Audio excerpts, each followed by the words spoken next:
Tax free budget कहना और tax free budget के होने में फ़र्क है। अगर आपकी इकोनॉमिक एक्टिविटी ना हो तो मसाइल होते हैं। मजदूर की तनख्वाह 30,000 कम से कम कर दी गई है। ये हो ही नहीं सकता प्रैक्टिकल ना हो। ये बहुत अच्छा बजट है। आसानियाँ आने का इतनी जल्दी कोई नहीं है। ये बजट सख्त बजट है। आसानियाँ सिर्फ 2025 से पहले नहीं आ सकती। बड़ा अच्छा इक़दाम है हुकूमत का। पैसा हमारे लोगों के पास बहुत है, सिर्फ एतमाद की कमी। ये हमारे लिए बड़ा एक सवालिया निशान है जी। 9200 अरब रुपए का तो बजट पेश करती है, 2000 रुपए का जो डेफिसिट है वो कहाँ से पूरा होगा। अस्सलाम वालेकुम नाज़रीन, आप देख रहे हैं बागी टीवी और मैं हूं आपका होस्ट ज़ैनुल आबिदीन। नाज़रीन, हम इस वक्त लाहौर चैम्बर ऑफ कॉमर्स के सामने मौजूद हैं और आज यहाँ पर बजट तकरीर सुनी जाएगी जो वज़ीर ख़जाना हैं उनकी, और देखा जाएगा कि किस तरह का बजट पेश करते हैं, क्या वो आवाम फ्रेंडली होता है या नहीं। तो जाते हैं, बजट सुनते हैं, उसके बाद सूरत हाल का जायज़ा लेंगे। आज अस्सलाम वालेकुम सर। जी वालेकुम सलाम। सर मुझे ये बताएं, बजट आपने सुना? हाँ जी, बहुत अच्छा बजट पेश किया गया। पाकिस्तान की 75 साल तारीख में ना कुछ होने के बावजूद आम आदमी की ज़िंदगी में बहुत ज़्यादा इंसेंटिव दिया गया है।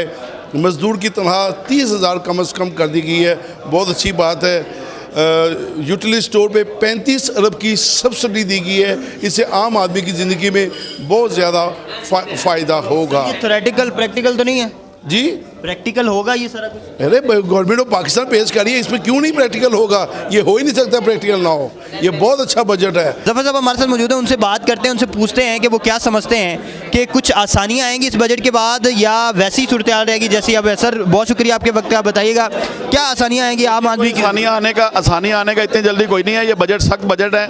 हमें कुर्बानी देने की अभी मज़ीद ज़रूरत है। आसानियाँ सिर्फ 2025 से पहले नहीं आ सकती। ये एक मुश्किल बजट है और हमें इस बजट के मुताबिक अपने आप को थोड़ा सेक्रीफाइस करना है ताकि हम इस बजट के मुताबिक अपने मुल्क को आगे चला सकें। लेकिन सर बाज़ चैम्बर के लोग ये कह रहे हैं कि ये इतना अच्छा बजट है कि 75 साल तारीख में ऐसा देखेंगे नहीं। देखिए, उन्होंने सिर्फ अच्छी बातें की हैं। जो 2000 अरब का टैक्स लगा है वो कहाँ जाना है, और उसके अलावा जो इन्फ्लेशन बढ़ेगी उसका कौन जिम्मेदार है, और इंडस्ट्री का पहिया तो चल नहीं रहा, तो विशेष सर्कल कंप्लीट होगा तो फिर ही बात होनी है ना। तो ये सारी चीज़ें तो पॉसिबल नहीं है। चैम्बर ऑफ कॉमर्स के अंदर भी एक डिवीजन नहीं, कोई डिवीजन नहीं है जितनी देर तक इसकी सारी अपना डिटेल्स नहीं आएंगी कोई बंदा इसके ऊपर। आपको प्रैक्टिकल लग रहा है ये सारा बजट? ज़ाहिर है जी, बजट है, मुल्क में इम्प्लीमेंट होना है तो प्रैक्टिकली उसकी प्रैक्टिकलनेस तो है, लेकिन मैं समझता हूँ कि जब तक ये एक्सप्लेन होगा और बजट पास होगा, फिर से इनॉमली निकलेंगी तो बजट की इनॉमलीज के बाद जो क्लियर होगा फिर उसके ऊपर कमेंट दिए जाएगा। पहले सर 50 लाख तक बाहर से जब आप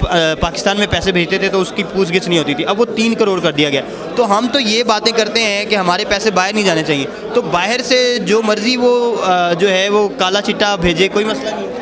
देखिए जी, इस वक्त जो मुल्क की इकनॉमी के हालात है ना, ये लाहौर चैम्बर ने पिछले महीने एक प्रेस कॉन्फ्रेंस में मुतालबा किया था कि एमनेस्टी स्कीम दी जाए ताकि लोग बाहर से रज़ाकाराना तौर पे पैसे भेजें और उनसे पूछा ना जाए, और उसका सबसे बड़ा फ़ायदा इकनॉमिकों को होगा। मुल्क में इस वक्त जो कि डॉलर्स की कमी है, अगर वो डॉलर्स आएंगे हमारी मईशत बेहतर होती जाएगी। तो बड़ा अच्छा इक़दाम है हुकूमत का कि अगर, लेकिन उसमें सबसे बड़ी चीज़ जो होती है ना वो एतमाद की होती है। अगर एतमाद के ज़रिए पैसा आएगा और हुकूमत के ज़रिए आएगा तो फिर तो ये बहुत अच्छा है। तो अगर उससे ये पूछना है कि तू पैसा कितों ले आंदा, क्यों ले आंदा, क्यों इस वास्ते खर्ची, तो फिर एतमाद शेक हो जाएगा। इन्वेस्टर का और हमारे तारकीन वतन का एतमाद जो है ना उसको मुस्तहकम करने की ज़रूरत है। पैसा हमारे लोगों के पास बहुत है, सिर्फ एतमाद की कमी है। सर सरकारी मुलाजमीन की तनख्वाहों में तो इजाफा हुआ, लेकिन आम शख्स जो मज़दूर है क्या समझते हैं उसकी ज़िंदगी में भी कोई बेहतरी आएगी? देखिए जी, चूँकि मेरे पास भी कुछ एम्प्लॉइज़ काम करते हैं, इसी तरह हर बंदे के पास अपने अपने हैं। मैंने पहले भी बताया कि मेरी जेब में कुछ होगा तो मैं दूसरे को दूँगा, लेकिन जो हालात जा रहे हैं महंगाई के तवस्सुत से, इसी तरह हमें कुछ ना कुछ तो बढ़ाना पड़ेगा। और इंशाल्लाह ताला मुझे उम्मीद है कि इंशाल्लाह 1-2 साल में ये मुल्क बेहतरी की तरफ चल पड़ेगा। सागदार साहब ने एक लाइन बोली कि इस जो बजट है इसमें कोई टैक्स ही नहीं लगाया जा रहा, इसमें किस कदर से? ये हमारे लिए बड़ा एक सवालिया निशान है जी कि 9200 अरब रुपए का तो बजट पेश करती है, 2000 रुपये का जो डेफिसिट है वो कहाँ से पूरा होगा। अल्लाह करेगा उनके पास कोई सोर्स हो जाए, जब तक फाइनेंस बिल नहीं आएगा उस वक्त तक ये बात क्लियर नहीं होगी। अभी तक शकूक व शुबात हैं, आप कह सकते हैं। उन्होंने हरा हरा दिखा दिया हमें, हम भी हरा हरा देख के खुश हो गए। सुर्ख तो नहीं होगा कुछ? इंशाल्लाह ताला बेहतर होगा। टैक्स फ्री बजट कह रहे हैं जो है इसहाक डार साहब, आप क्या समझते हैं वाकईतन किसी किस्म का कोई टैक्स ही नहीं? नहीं, देखें, टैक्स फ्री बजट कहना और टैक्स फ्री बजट के होने में फ़र्क है। अब हमारा जो 2000 अरब रुपए का टैक्स का जो बढ़ा दिया गया है टारगेट को, वो कहाँ से पूरा होगा? अल्टीमेटली वो टैक्स यहाँ से ही कलेक्ट होगा।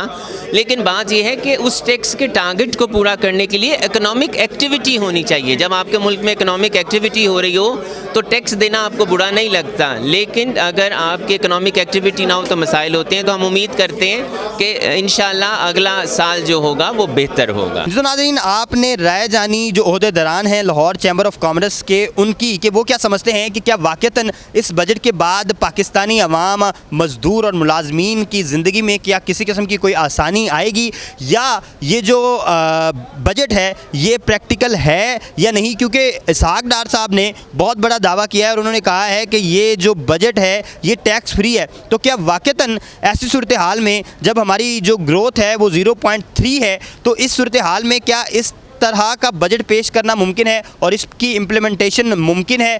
कुछ लोग जो हैं चैम्बर ऑफ कॉमर्स के मेंबरान वो ये राय देते हैं कि शायद ये मुमकिनात में से नहीं है, जबकि कुछ ओहदेदारान का ख्याल ये है कि ये बहुत अच्छा और जो है वो फ्रेंडली बजट था और इस तरह की एक्सपेक्टेशंस नहीं की जा रही थी। आप क्या समझते हैं कि ये कैसा बजट था और इससे क्या कोई किसी किस्म की आसानी आएगी या नहीं? हमें कॉमेंट सेक्शन में ज़रूर बताइएगा। देखते रहिए बागी टीवी।